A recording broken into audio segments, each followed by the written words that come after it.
Maswerteng hapon po mga ka-STL. Narito na po ang resulta ng STL Batangas para sa araw na to, second draw.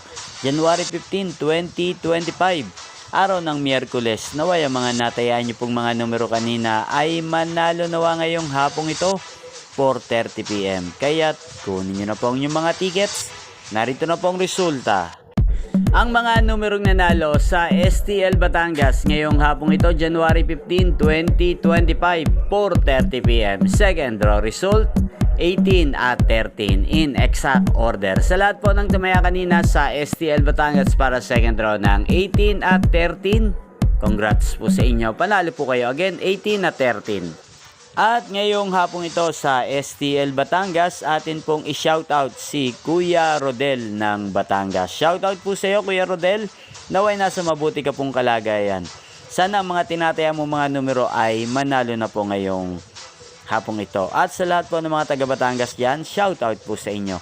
Inyo pong napanood ang resulta ng STL Batangas sa channel na to, Roderick Hernandez TV. Magkita-kita pong muli tayo mamayang 8:30 PM. Thank you for watching.